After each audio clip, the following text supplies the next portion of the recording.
Episode of Locked On Bulls. On today's episode, me and Pat are going to discuss the Chicago Bulls actually getting off to a hot start in the first quarter. Unfortunately, it was all trash after that. We're also going to talk about the big nights from Kobe White and P. Will and ask ourselves, when will the losing stop? Because the Bulls do have a difficult stretch in front of them. We're going to get into all that and more right after this. You are Locked On Bulls, your daily podcast on the Chicago Bulls, part of the Locked On Podcast Network, your team every day.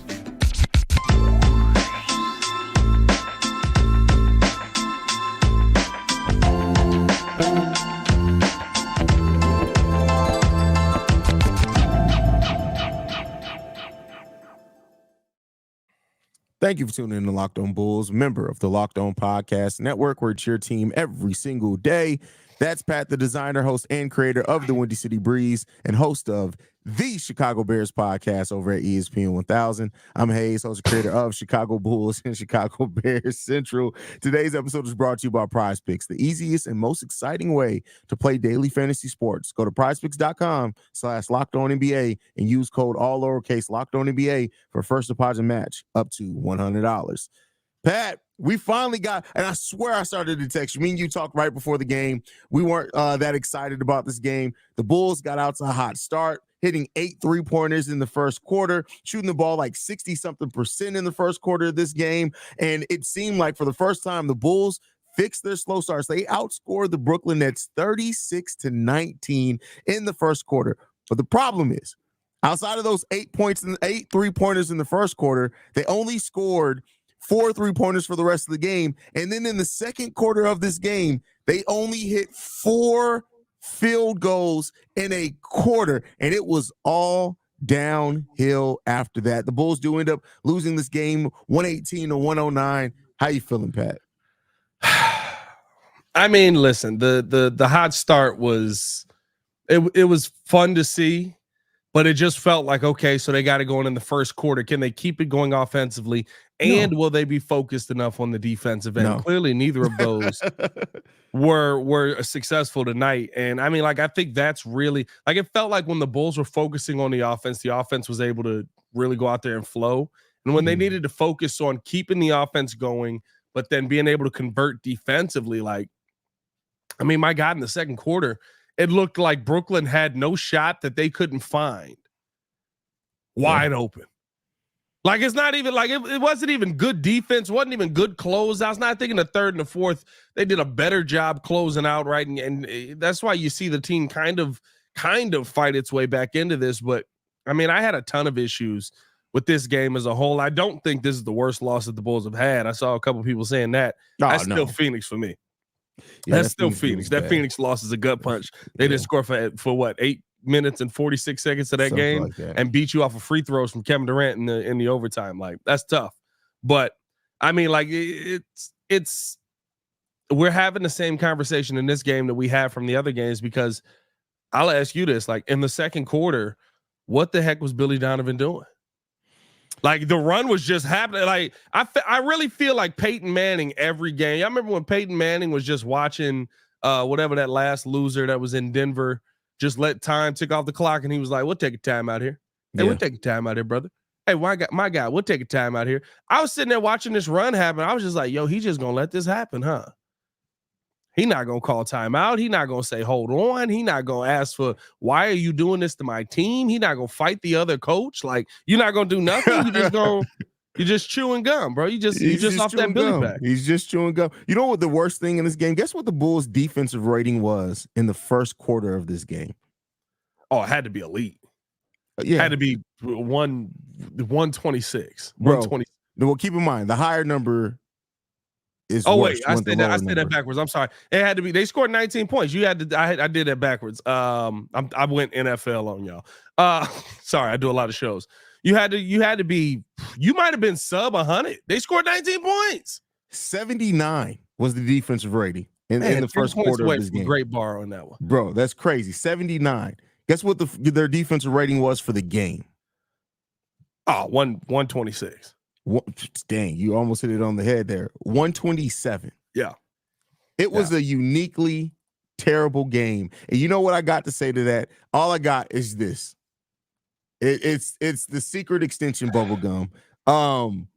It's terrible, bro. Billy, like you said what Billy Donovan's doing. This is all he's doing. He's chewing gum. That's it. That second quarter was just like they'll figure it out eventually. No.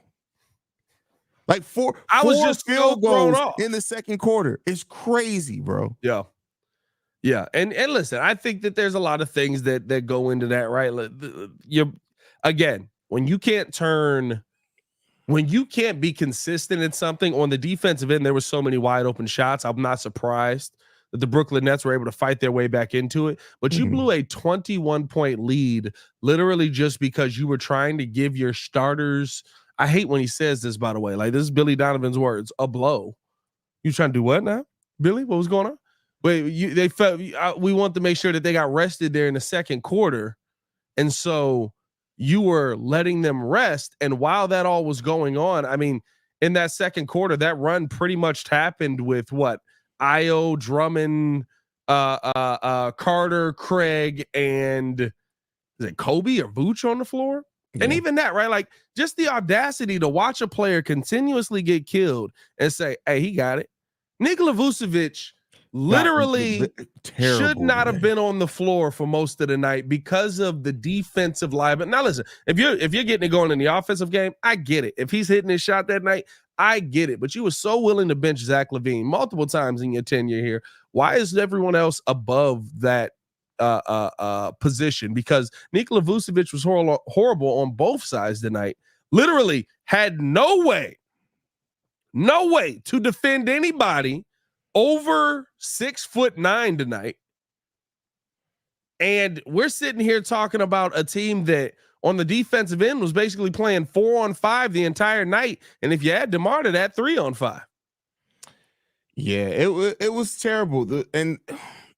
You know me, I've typically defended Vooch to a degree. I think that sometimes he's gotten harsh criticisms. It's a terrible spot like to leave him in. Yeah, it is a terrible spot to leave him in. And it's like when you, as a coach, you see your players struggling and you don't make any adjustments to help them out.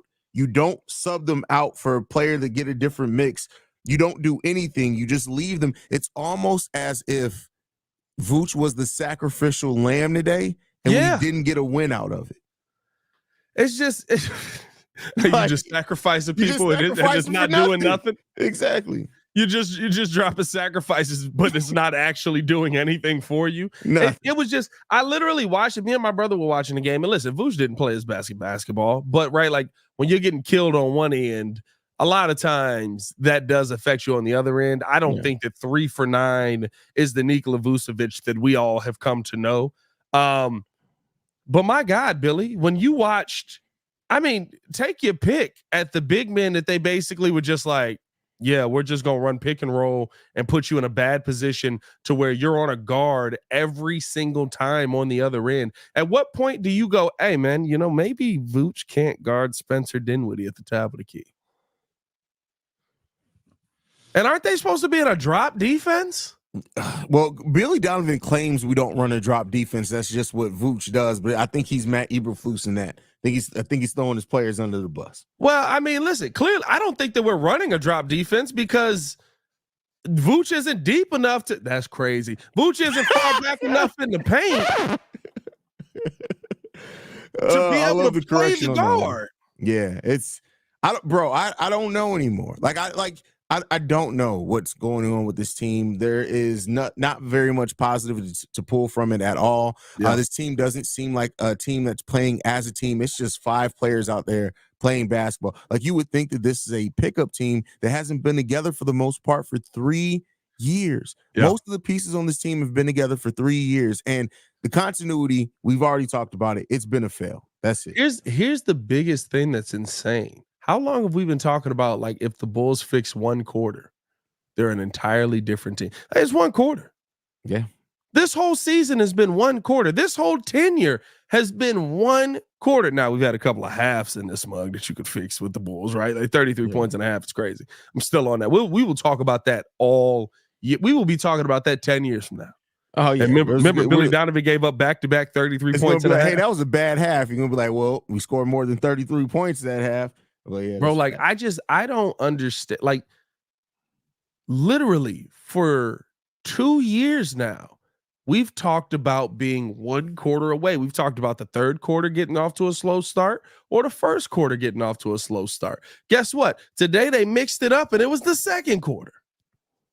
Like I just don't know. And I think when As you soon as continue you to think see you those found things, the answers, I've changed the question. That is what the Bulls did today. facts, Oh man, that's facts. crazy. Next up, though, we are going to be talking about two of the bright spots from today's game, which is Kobe White and Patrick Williams. But before we get into that, got to talk to you guys about PrizePicks. PrizePicks is the largest daily fantasy sports platform in North America. We're the easiest and most exciting way to play daily fantasy sports. It's just you against the numbers. Instead of battling thousands of other players, including pros and sharks, you pick more than or less than on 2 to 6 players, stat projections, and winnings. Watch the winnings roll in. Quick withdrawals, easy gameplay, and an enormous selection of players and stat types are what make PrizePicks the #1 daily fantasy sports app. PrizePicks offers weekly promotions that can lead to big payouts like Taco Tuesday. Each Tuesday, PrizePicks discounts select player projections up to 25% to provide even more value. PrizePicks now also offers Apple Pay for quick and easy deposits into your account this basketball season. Go to prizepicks.com/lockedon and use code LockedOnNBA for first deposit match up to $100. That's promo code LockedOnNBA, LOCKEDONNBA for first deposit match up to $100. All right, we just got done complaining. Well, still rightful complaints because this team is trash. Yeah. But two players that really stood out specifically in that first quarter, and it seemed like Billy Donovan kind of went away from them, but still two of the better performers today, Kobe White and Patrick Williams. And I wanted to talk about them. The reason why I pulled these two players out to talk about is because it's the young players. These are the players that theoretically are going to be part of the Bulls' future for a while. Kobe White in this game, 7 of 16 for 23 points. He also chips in 5 rebounds, 4 assists, 1 block in this game. Patrick Williams goes 7 of 9 and 4 of 5 from three-point range for 20 points, 4 rebounds, only 1 turnover from Patrick Williams. How you feeling about the night from the two young guys, Pat? I thought that these are the moments where you look at the team and you say, this is kind of why I want to get rid of some of these guys to see what you have. It felt like not it wasn't the case, but tonight felt like a night where Patrick Williams was forced to go out there and score. Yeah. And he did it efficiently, 7 for 9. Yeah. Now I'm not asking you to go 7 for 9 every single night, but find ways to be effective on the floor. This was a night where he was effective to me in a way that I thought he was going to be effective to start the season. Maybe it's a late start here, but Patrick Williams was our best 3-point shooter leaving last season. Yeah. Like he was our most consistent guy. He was finally able to knock it down. I thought he was taking a shot with the most confidence we've seen him take it all season. And, you know, like it was almost like there was that moment where he was like, oh, there's nobody on the other side that's big enough to actually slow me down. So I'm just gonna. Well, I also like that he didn't hesitate when the 3-pointers were wide open. He didn't hesitate at all. Now, it was one he looked Zach LaVine off. Like he had one more pass to the corner. He was like, I got you. Yeah. How do you feel about the fact that he did only get 3 shots, though, in the second half of the game? That's the shot you're going to get for where P. Will is right now. Right? Like, I'm not going to just imagine that Zach LaVine and DeMar DeRozan aren't doing this team taking the shots in this game. Right? DeMar took, 22 shots in the game in total. Zach took 18. Kobe took 16. P. Will's still your 4th option. Yeah. But the conversation is that you're doing the most that you can with that option. I love the fact that Kobe White stayed aggressive pretty much this entire game. He was feeling it from the 3-point line as well. He never stopped shooting the ball, which I thought was great. And this is the reason, like I said to start this, right? Like this is the reason why Bulls fans look at the Zach LaVine, the DeMar DeRozans, the Nikola Vucevic's, to say you guys are in the way of what these guys could become, because say we give P. Will 22 shots tonight. What's he do with them? Now, he's been bad all season. Yeah. This is one game. We've seen the one game. I'm not sitting here telling you that in one game, oh, it's fixed. We're back in on P. Will. Absolutely not. But these are the games where I do understand why Bulls fans go, if DeMar DeRozan isn't in that spot and P. Will is getting those shots, what does he do tonight? What does that do for his confidence? Yeah.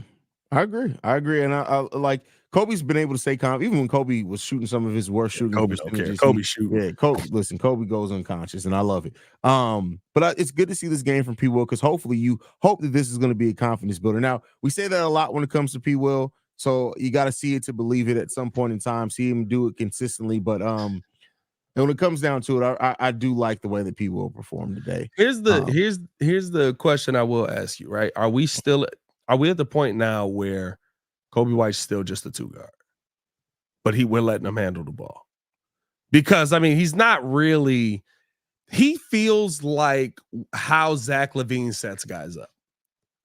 He can score the ball at will. Yes, he can pass. But when I watched Kobe out there today, I was like, yeah, he's probably not the point guard of your future.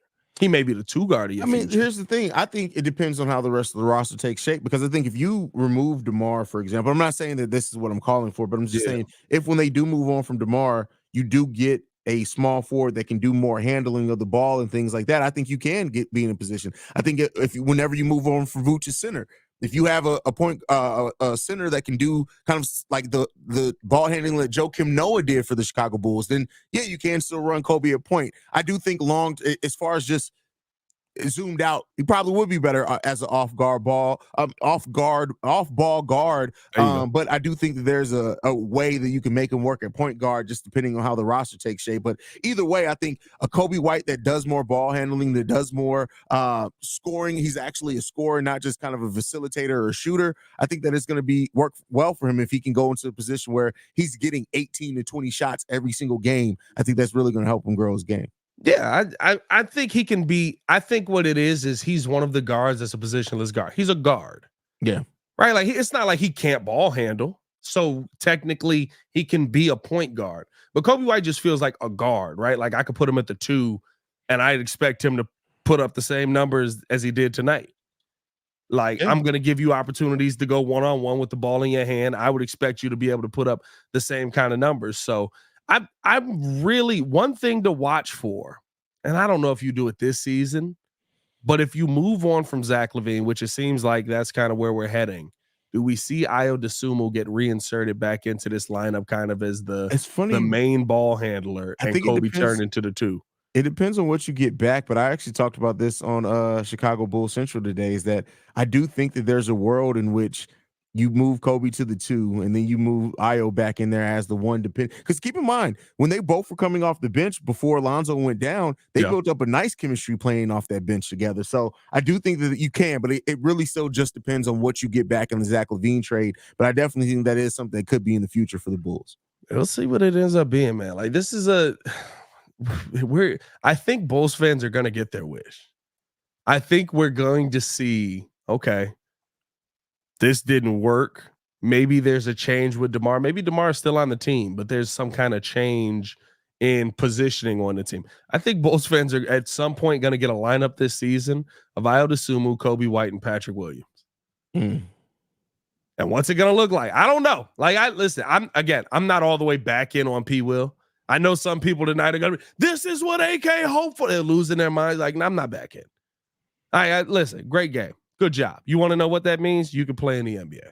I'm glad that you're here. You know what I mean? Like, which we already knew, right? Like, right, you know what I mean? Like, it's so weird because, like, but me and you were talking before, and we were talking about like old school, like not even old school, like right before the Zach LaVine era, Chicago Bulls that ended up getting inserted into this lineup. And you were like, the Paul Zipser days, where every time you'd be like, this dude absolutely sucks. He would have like a 20-point game with elite 3-point shooting and all that. And you'd be like, all right, maybe I kind of see what he meant on this. You know what I mean? Like, that's how I felt with Walt Lemon Jr. when he showed up and like instantly put up 18. It was like, no, there's just some dudes that if I give you 22 shots tonight, you can play in the NBA. Facts. Like, that's how I feel about what we saw from P. Will tonight. I'm glad that he played well, as I've said with P. Will for what, a season and a half now. Do it again. You did it. I'm going to do it again. Yeah, good job. Love it. Do it again. And that's what the hungriest stars usually do. Yeah. I don't know. We'll see. We'll see what it ends up being. But hey, before we get into this final topic here, because I mean, these are the 2 games I picked. These are the 2 games that I was like, I could see how the Chicago Bulls can win these games, and they lost both of them.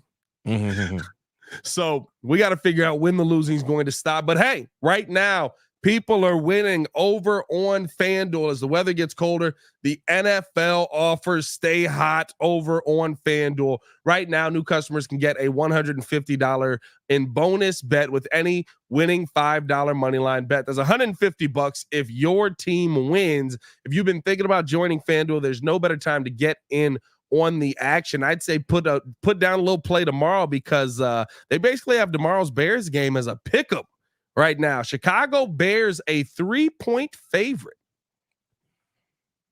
basically just because they're at home. Okay, like it's the home stadium, and I think they all think the Josh Dobbs magic is going to run out. Okay, I guess that makes sense. So yeah, I mean, like, but hold on, my bad, read that wrong. 3-point underdog. Oh, okay. I was going to say that makes a little bit more sense. Which makes a little bit more sense. Bears are a 3-point underdog heading into tomorrow. So get that money line bet in. Now the app's so easy to use. There's a wide range of betting options, including spreads, player props, over-unders, and more. Visit FanDuel.com/locked on to kick off the NFL season. FanDuel, official partner of the NFL. I love the clarification on that. Like, wait a minute. Read that wrong. Yep, actually not a favorite. 3-point dog. Welcome to Chicago, ladies and gentlemen. That's funny. That's hilarious. Looking at this upcoming schedule for the Chicago Bulls, Pat, it could be a lot more struggles coming. We got Boston, Milwaukee, New Orleans, Milwaukee again, Denver, 2 games in Miami, Philly, and the Lakers. That takes us to basically, that's the next month, basically, for the Chicago Bulls. When does the losing stop, Pat? How many years we got? I mean, like, clearly there's going to have to be another superstar added to this team, or a superstar added to this team. I mean, we're talking about multiple drafts, at least 2026. So we don't win another game this season? Is that what you're saying? I mean, you said, when does the losing stop? Just because we get one win don't mean the losing stops. I'm saying, when do we get a win in here, bro? That's what. I thought you meant like in totality. I thought you were talking about for the team as a whole. I mean, we can talk about that too. I was about to say, Jesus, Pat. Hey, I was going 2026. Honestly, the Bulls aren't favored again until they face San Antonio Spurs on December 21st.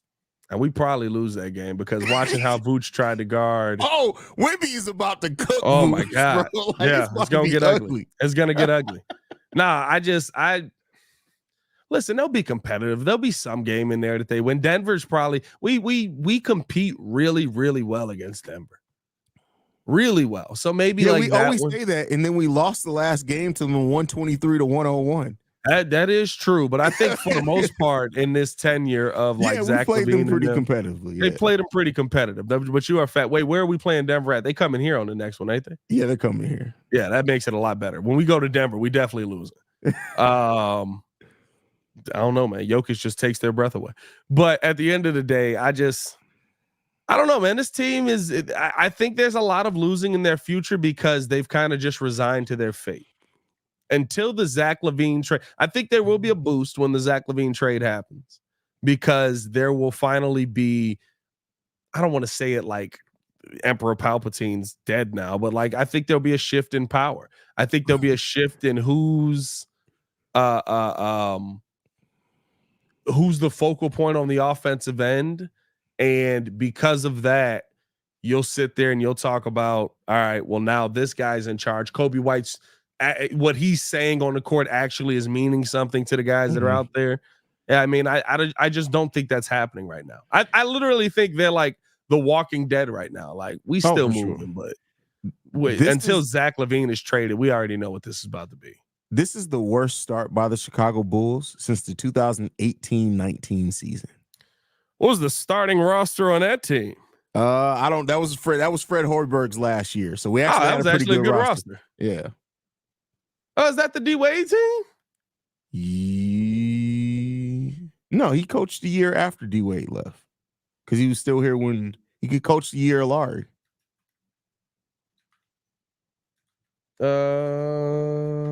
I I put in the 10-18, 10-19 Bulls. Oh, wow. Okay. And it took me to a gladiator ring. So that that one threw me off there. Let's see. Roster for that team. Let's see what we were working with here. Wow, that's not a good start. Is this the right? Yeah, that's it. I don't even know who this guy is. Rowie Alkins. Who? Exactly. He was a 6'5" shooting guard. Ryan Arcidiacono. Okay, we like Archie. Antonio Blakeney. Oh God. Wendell Carter Jr. was on this team. Chris Dunn. Jesus. Cristiano Felicio. Jesus, Felicio. Oh, a great one. Shaq Harrison. Justin Holiday was on that team too, wasn't he? Justin Holiday was on that team. Justin Holiday was the only one that point. Oh boy, here it is. Chandler Hutchison. That's crazy. Zach LaVine. Oh, we got all of them in here. Walt Lemon Jr. Oh my God. Yeah. Was Otto Porter Jr. still on that team? Huh? Was Otto Porter still on that team? Otto Porter's on that team. Bobby Portis is on that team. Jeez. Jakar Sampson and his brother Brandon Sampson, because that makes sense. Wayne Selden, who actually went on to have a little decent career after the Bulls. I think he's still in the league, ain't he? I don't know. Wayne Selden is still getting some time in the league here. And then Timothy Lawahu Cabaret. I remember him because he was French and useless. That was it. That's all he did. Like, I remember just seeing his name and being Wayne Sheldon played 3 games after leaving the Chicago Bulls. Did he really? I thought he had a. There's another Sheldon. We all don't look alike, Pat. You never mind. I'm gonna leave that one alone. Yeah, don't do it. Don't do it. I think I know what maybe it was before. Wasn't he with Phoenix for a little bit or something like that? No, he played with Memphis before us. He had a nice little run in Memphis. Maybe it was Memphis. Maybe that's what I don't know. Who cares? The team sucked. It's the worst start. But technically, here's the funny thing. That team was better than this one.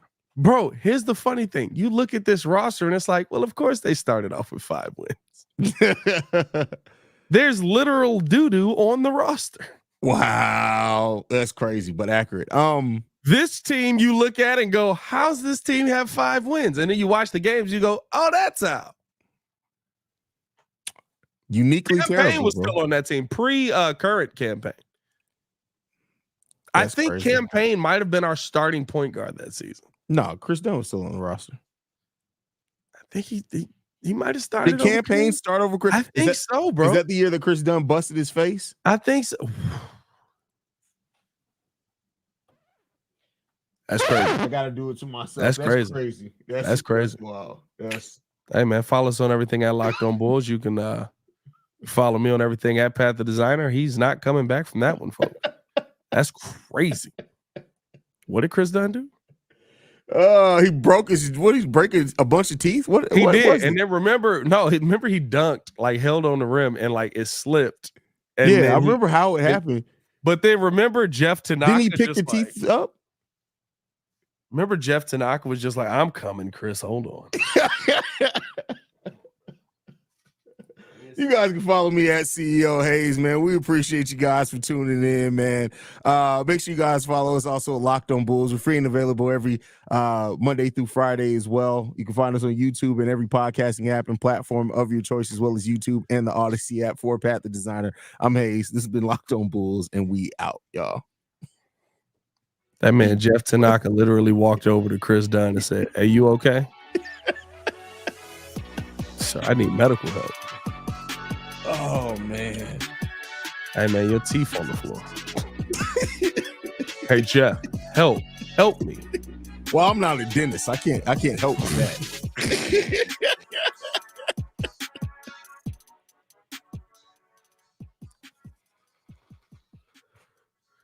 Oh, God.